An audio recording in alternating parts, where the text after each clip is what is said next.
Hello, everybody. Welcome to Showverse. I'm your host, Kylie McHenry. This is our season 3 premiere of the show. And I've got to say, I was not expecting it to evolve the way it has been, but I am super happy that it has, and I'm proud of this show and all of our great hosts and editors, a lot of our guest speakers. It's just been truly amazing. And this video, we are going to not only talk about all of the great things that are happening, I'm also going to have a lot of introductions for the people that are working on the web show. And then also, we will be interviewing Nathan Luth. He is an illustrator for Impure Blood, and he is going to kickstart us off with our interviews, which will be on Mondays. The way the season is going to run for the most part is Mondays are going to be our interview day, like today, which is going to be Nathan's, as well as, just the general premiere.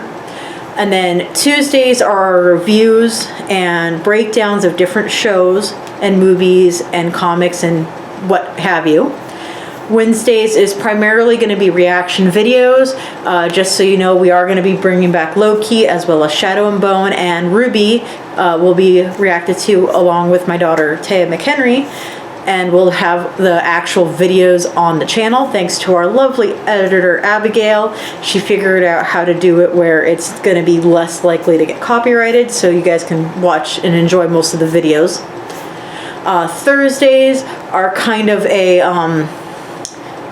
almost like a random day, not quite, but we will have a lot of our theories and just other generalized topics. And then Fridays is our guest host, as well as, and if we do any lives, we'll have the live streams those days as well. But that's pretty much all that's going to be happening for Showverse. We did open up a podcast version, so if you go to anchor.fm/Kai's Korner Productions, you'll be able to see all of our podcast episodes from last year. And then this year, Showverse is going to have its own little podcast segment. And then Sensei's Randomness will be continued as well for the podcast, hosted by Kyle Austin, also known as the International Sensei. And then without further ado, we are going to go into our interview with Nathan Luth, and I will be back with all of our intros later. Got it. Alrighty. And welcome, Nathan. Thank you for coming in on our channel and for the season 3 premiere. This is huge. It's so great to finally talk to you after all that time. This is something we've been tossing around for a while, hasn't it? So yeah. Thanks for having me on. It's a pleasure to be here. And today, like I stated earlier in the video, this is for the interview. We're going to be talking about your Mind Astray, as well as some of your old projects that you've done and just in general. Absolutely. So first off, can you tell us a little bit about yourself? My name is Nathan Luth, as obviously. I am a freelance illustrator and comic book artist. I've been at the freelance game for about 15 years now. I produced my Steam fantasy webcomic Impure Blood from 2009 to 2017, and it didn't really go anywhere. And then in 2020, I brought it to Kickstarter, and it has finally gotten the traction that I always hoped that it would. My current, over the next 2 years, I launched all 4 books in the series on Kickstarter and raised about $45,000, I believe. And currently my latest project is a collection of all my best sketches and art doodles and fan arts and commissions from 2021. It's currently on Kickstarter, and it's called The Mind Astray. Although I believe at the time that this drops, it's going to be the Kickstarter campaign is going to be over, but that's okay because I'm going to be launching it on Indiegogo as well. So I will get you those links for when that happens. Yes, and for anyone watching, the links are in the description below, so go check it out, and also for Nathan's website. Yeah. All right. And then my first question for you is, when I was doing the research, I noticed something called Strange Man from Rich Horwith. So you did the art, just the art for that then, or did you help with the? Strange Man from Rich Horwath. I don't know that one. Actually, I don't think that's me. What? And now I gotta Google. Now I gotta Google this to find out what you're talking about. Strange Man. It was. Strategy Man. Strategy Man. All right. Sorry. All right. Okay. So, all right. So, kids, here's the thing: when you do something for like 15 years, you actually forget some of the stuff that you work on. Okay, so I always feel bad for those actors who like the fans approach them and they want to talk about whatever scene, and the actor is kind of like, I don't remember that bit, because it's when you're kind of a hired gun, you tend to do a thing and then move on. But no, Rich Horwath went through a company that I contract with sometimes called Roundtable Companies, or Writers of the Roundtable. And so what they do is they will put together a package. They hire freelance illustrators like myself, designers, ghostwriters, etc. And if you have a book idea, they will help you put together a package to take to a printer and help get your idea out into the world. Rich Horwath is a business strategy guru and expert. He has numerous talks on the subject of business strategy and various approaches to it.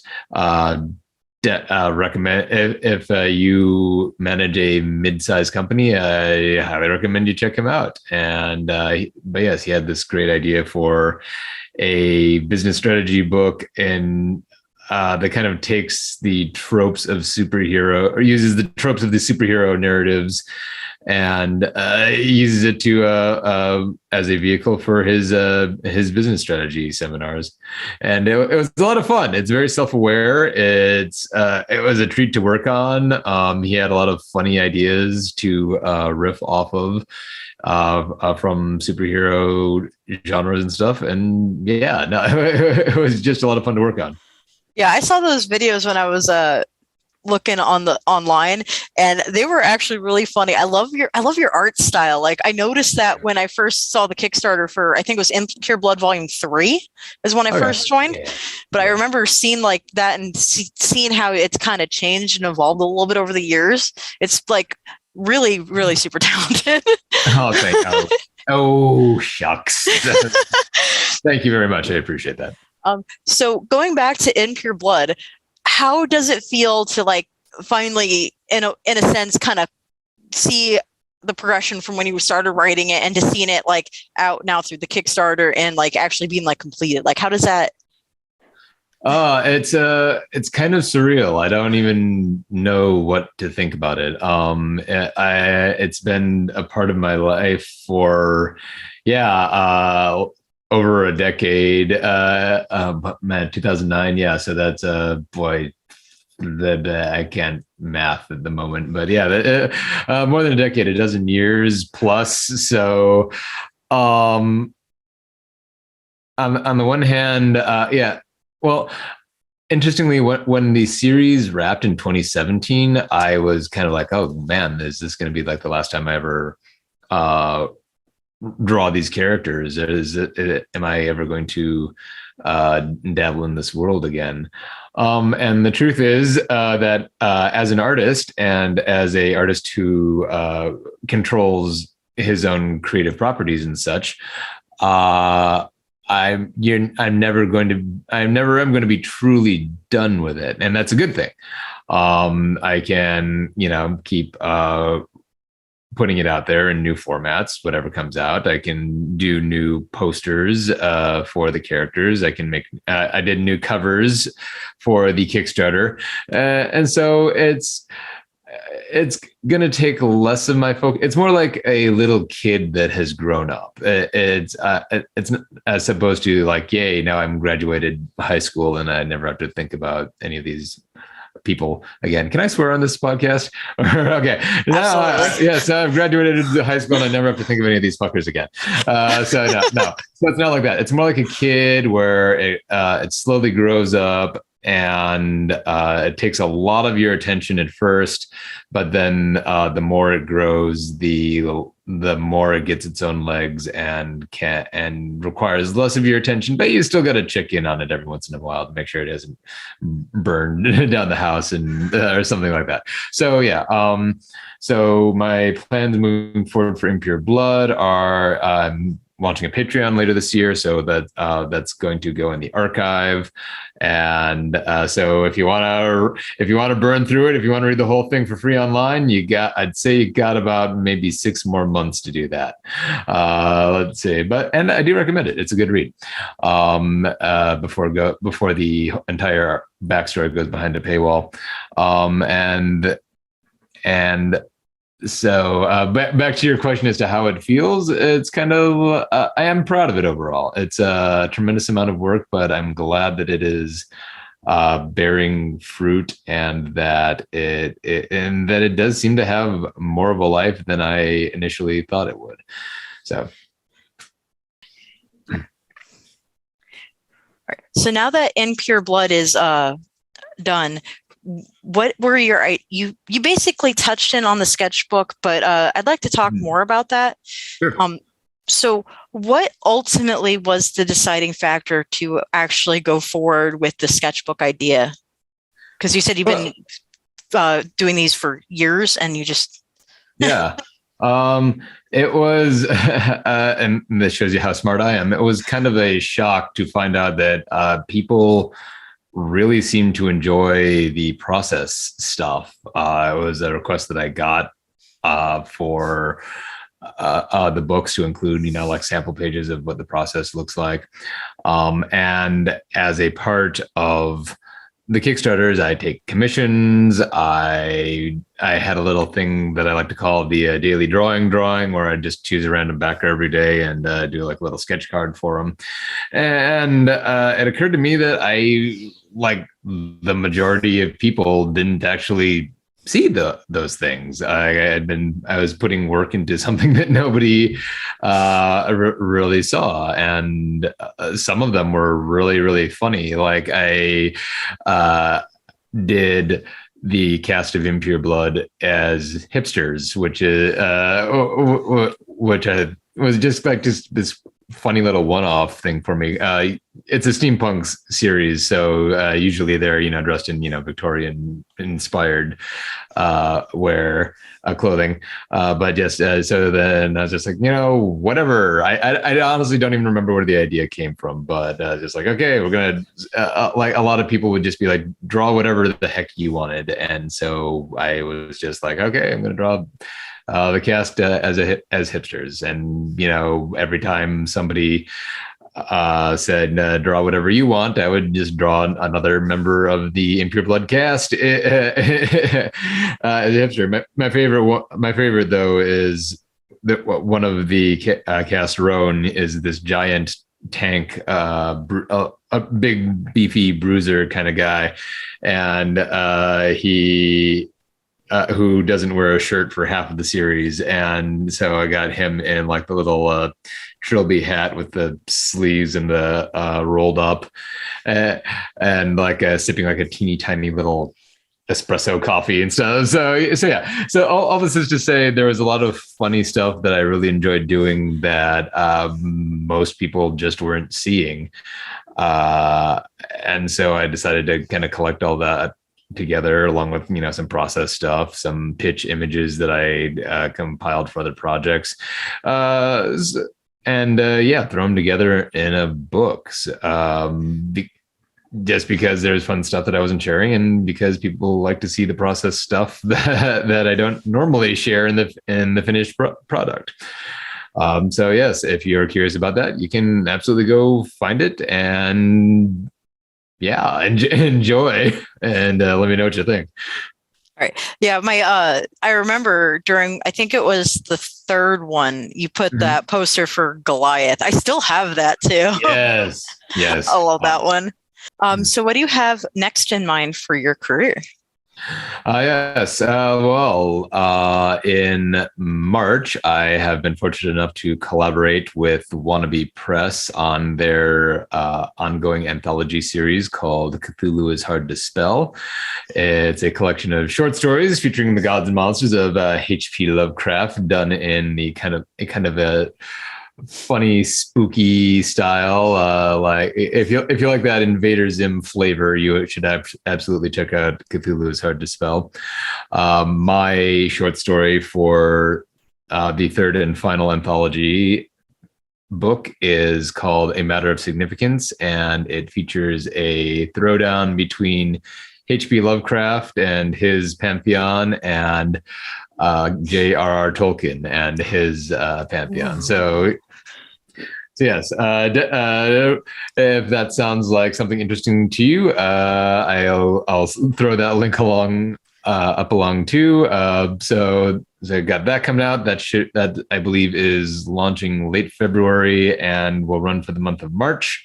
It's on Amazon. I think I already had the link because I pulled the link for both of the Cthulhu is Hard to Spell. There you go. And yeah, third and final one up on Kickstarter. And yeah, like I said, been very fortunate and delighted to be in all three books. My upcoming comic project that will be launching in May is called The Canon of Vangel, and it takes place in a post-magical apocalyptic world. So it's kind of like if all the creatures of magic and myth were kind of forced out of the shadows. And it takes place 10 years in that future. It's about a paladin who is kind of has to battle both her own personal demons and literal real world demons in order to try to put the brakes on the apocalypse in progress. So that's launching in May. And then extremely long distance, I am trying to start up my own anthology comics project, an urban fantasy anthology called Concrete Arcanum. And I'm shooting for that for September. So got a lot of exciting stuff coming up. And whenever I say all that out loud, I kind of always have this moment of, but it's like, how do I have time to do all of this stuff, but yet I still want to do it anyway? And then it's just like your mind. Right. Yeah, not gonna lie. I tend to take big swings. So so I'm hoping it'll all work out. I'm pretty sure it'll all work out. No, I'm absolutely confident that it will all work out. Yeah, there we go. And that's how I wake up in the morning. Right there, it's like, oh God, all the way on up to yes, this is gonna work. So, and at that point, you're just like laughing hysterically. It's gonna work. Yes. Like a mad scientist in his lab. I can do this. I can actually picture you as a mad scientist, like in comic form, with the whole lab coat and everything. It might be the hair. I don't know. Like I need like some pair of goggles right there to go. Or like the Cheez-It commercials when they are always like rise up like the pedestals. So they always have the most interesting commercials. Always with the labs too. Like, how did the Cheez-It? Smash it together. Oh, that little girl actress. She really nailed it. She brought it home. Yeah. All right. So also, where was it? All right. So when you started to work professionally, what like drove you to that? Like, was there any like life thing that happened in your life to kind of just like be like, oh, this is what I want to do for a living and actually go forward? You're asking about my secret origin story. Yes. Well, I need your kryptonite now, don't I? Yes, right. No. The truth is I was bitten by a radioactive cartoonist when I was a wee lad, and it gave me the powers of a cartoonist, and also a deep-seated sense of responsibility to anyway. Hear that, DC? You need to hire him. See? Right. Let's see. Unfortunately, the radioactive cartoonist had to be put down, but I send a Christmas card to his family every year. Okay. Anyway. No. The truth is, I have a story that is very similar to most most every comic artist out there, in that I always loved drawing when I was a little kid. I aped everything from the Berenstain Bears to Mark Bagley drawing Spider-Man back in the 90s, to Dragon Ball Z. So yeah, so just always had the bug. My parents like to tell the story, embarrass me by telling the story of how they would pick me up from preschool, and all the other kids would be drawing what little kids draw, circle, scribble, whatever, and I would be drawing a house in 3 dimensions. So and I have been very, very fortunate to have a supportive family who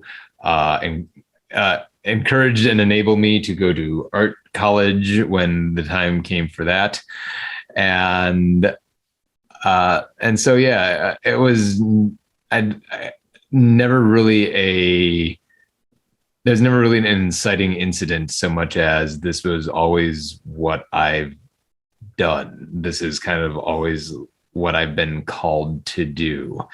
And while I'm not a religious man, I don't know how else to describe it other than in religious tones, that this is what I was put on this earth to do. And I can't not do this. I can't do something else. I have to do this. I have had to get part-time jobs to pay the bills. I have had to, do what needs must in order to meet my obligations to my family, and also to eat and stuff. But eating is definitely helpful. Yeah, eating is important. You can't draw if you're malnourished. Well, I mean, you can, but it won't be pleasant, I guess. But yeah, this is what I'm here to do, and I gotta do it, and I can't stop anymore. So then I can cut off my own arm, and I've had that moment, like, shit, what do I do? What do I do if I do, like, lose an arm or get disabled in some kind of way? And that part of my brain is like, you learn to draw with your left arm, dummy. So yeah, like, short story long. Yeah, this is what I'm here to do. This is what I'm on this earth to do, and I can no more stop doing it than I can stop breathing. Right. So, I read that you studied in Osaka abroad. What did you actually study out there for? Let's see. I had the very good opportunity to study at the Sozosha College of Art and Design in Osaka, Japan. Shout out. And I stayed with a lovely family called the Sakurais while I was there, who were wonderful people, and crazy to think that my little host brothers, who were, like, I think 8 and 10 at the time, are now probably in their coming up on 30 here, if they're not in their 30s, right? But anyway, specifically, I studied storybook arts. I took a lot of illustration classes while I was there. Some design, some advertising design. So kind of a hodgepodge of illustrative classes. I also dabbled a bit in animation while I was there. And of course, because I was in Japan, had the very good opportunity to watch a lot of the anime that was coming out at the time live. Yes, I have the I can claim I watched Naruto in its first season in Japan. So that's kind of my for whatever that's worth. I got to do that. I also, of course, studied traditional pen and ink scrolls, ink wash art while I was there. So, and also got the experience of being totally immersed in an alien culture, and that was kind of my mission statement when I first started toying with the idea of studying abroad. Was if I'm going to go to another country and immerse myself in a foreign culture, I want to make it as alien from everything I know as possible. I want to get the most out of this. And for any other creatives out there, if you can swing it, and once the global pandemic cools its shit, you might. I definitely recommend travel and being in an alien environment, because it had the almost immediate effect of kicking my style up to the next level.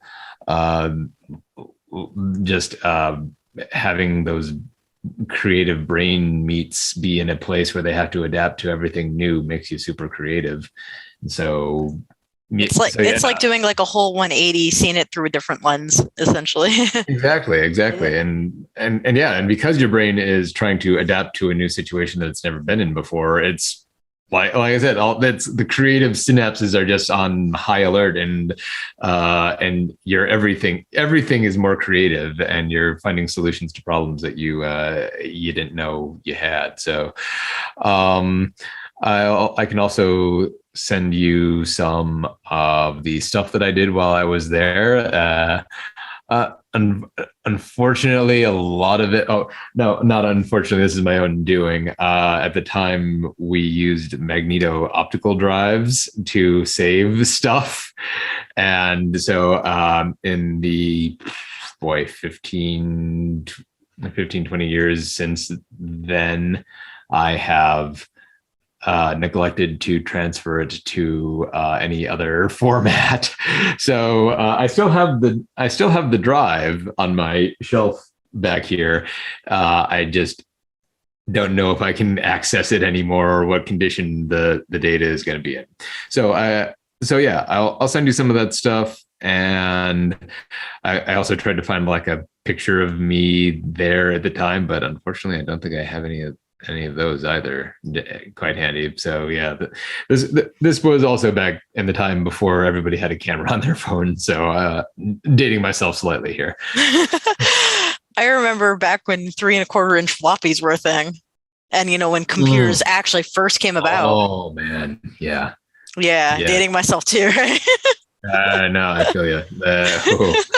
It feels like that I resonate more than I should admit with that the meme of Elrond going, "I was there, Gandalf. I was there 3,000 years ago." Yeah, it's like, yep. It's like, same here, buddy. Yeah, I feel you, E. So, you were a Zuda finalist in 2009. Oh God, yeah. Do you remember what work you submitted and your general thoughts on like other types of competitions like that? That was, in fact, the birth of Impure Blood. Nadia, my girlfriend at the time, and I, she was a hobbyist writer. I was an illustrator, so we were like, yeah, let's put that together. And so the first 8 pages of Impure Blood was our Zuda submission.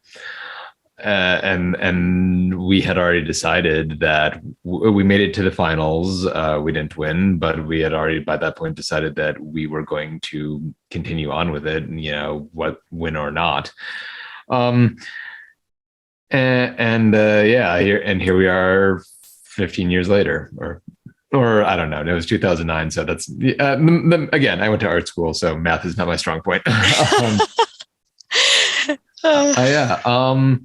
And as for the nature of stuff like that, or those kind of contests, whatever gets you off your butt and doing something. Quite frankly, on the one hand, I don't think I want to push back against this perception that artists have that they need permission to do art. That if they don't win a competition, or that they need a competition, or they need, DC or Marvel to descend from on high and bestow upon them the gift of, you are a professional artist. No, we live in a golden age for self-publication, where if you have a thing and you want to put it out there, you have it's never going to get any better than this. That it has never been any better than the current age to do that. So you don't need 10,000 fans. You don't need 100,000 fans. Like, if you have 1,000 fans, you can make a living at this. And that is beautiful. That is gorgeous. So I want to first lead off with, you don't need a contest. You don't need DC or anybody to go out and do what you do. You just have but to do it. That said, I also recognize that contests like this can be a great motivator. They can and provide much needed deadlines for artists. I see the allure of having Daddy DC take care of the business side of things and the publication side of things, and do all the administration things, because the truth is, all we creatives want to have to do is just sit in our rooms and do our creating, and that's fine. I would still nevertheless recommend getting yourself some business knowledge, because here's the thing: Daddy DC is looking out for Daddy DC, not you. So stand up, know what your rights are, stand up for them. Get yourself educated, and at the very least, even if you do find yourself in the enviable position, arguably enviable position of all I have to do is sit in my room and draw, you will still know that you're not getting taken advantage of. So yeah, all this is to say, if that's what it takes to if being in a contest or a talent search thing is what it takes for you to do your thing, then do it. Great. Whatever gets you doing it is a good thing at the end of the day, I say. And I would say maybe also, even if you don't win, reflect maybe a little bit on the fact that you needed that contest or talent search to get you off your butt. Would self-imposed deadlines, is that something that you would be helpful to you? I know that's helpful to me. As I just did earlier in this conversation, I declared all the things that I'm going to launch this year. And so I now have self-imposed deadlines, but accountability. That I have accountability to an audience and to my people and to all of your good listeners. So, so I have this little demon on my shoulder saying, if you don't actually do what you said you're going to do, you're going to look like an ass. I find that very motivating. So yeah, I think anything can be a learning experience if you take the right lessons away from it. But like I said, I would be leery of the fact that that feeling that you need a gatekeeper to say, yes, now you are a professional. Now you may do your thing because I have decreed it. So that is not true. You don't. Yeah. The second you get your first paycheck, you are technically a professional. Yeah, you are definitionally, you are a professional. You're a freelancer. If nothing else, still professional. There you go. Go.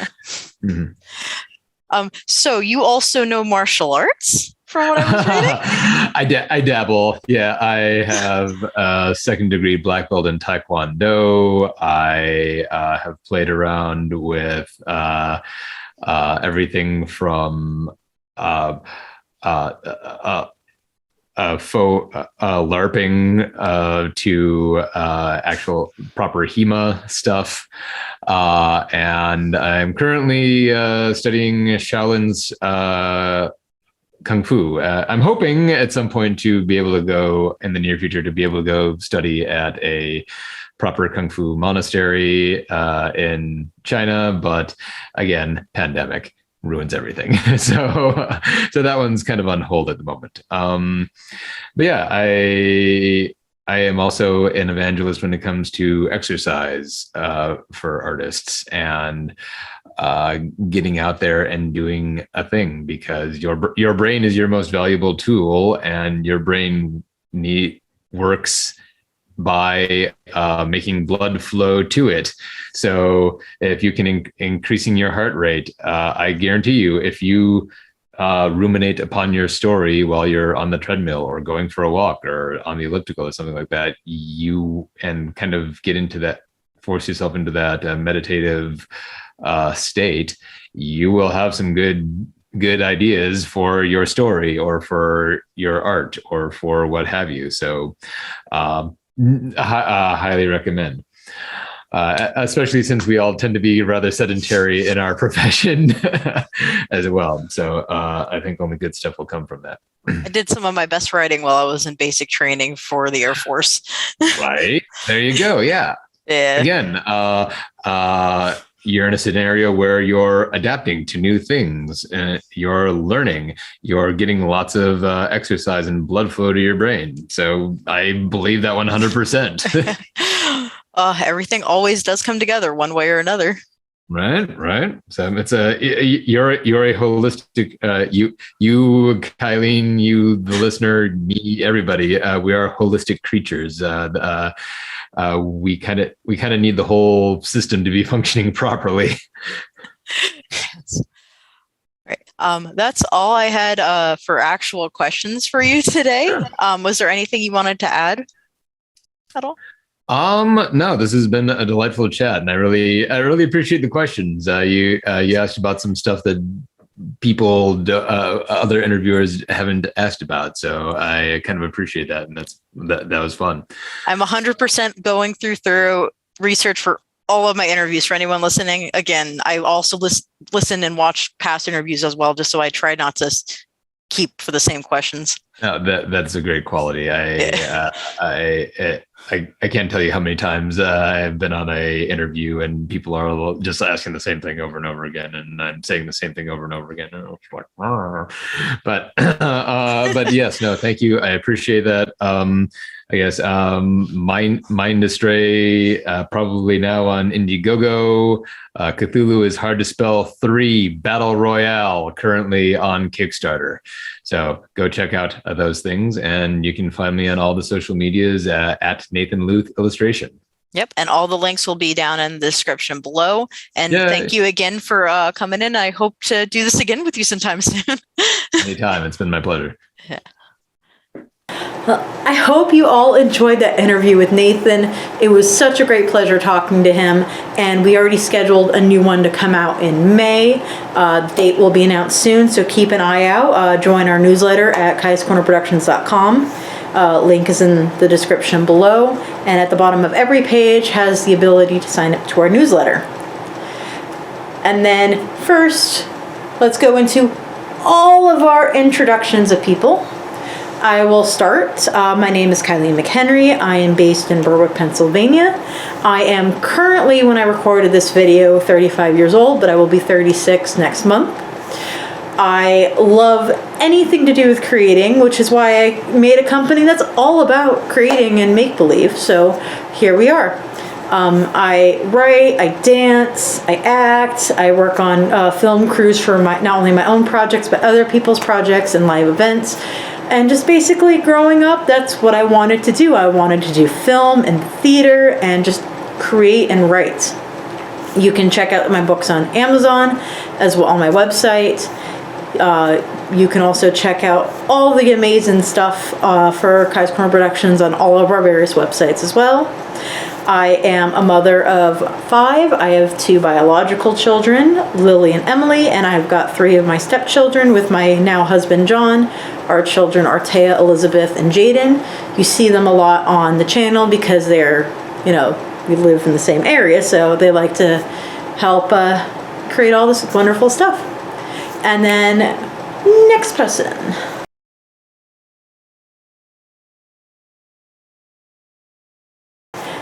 Thank you so much for watching, and if you haven't already, please like and subscribe to our channel, our YouTube, our Patreon. We post this video as well as all others ahead of time.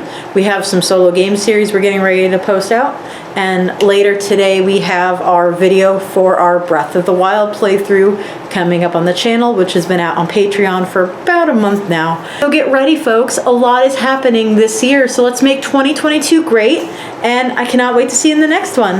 Bye! Hey guys, I really hope you enjoyed. Thanks so much for watching. You can check out our website for all the content we produce.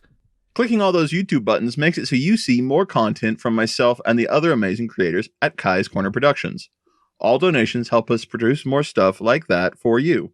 See you guys in the next one. Peace.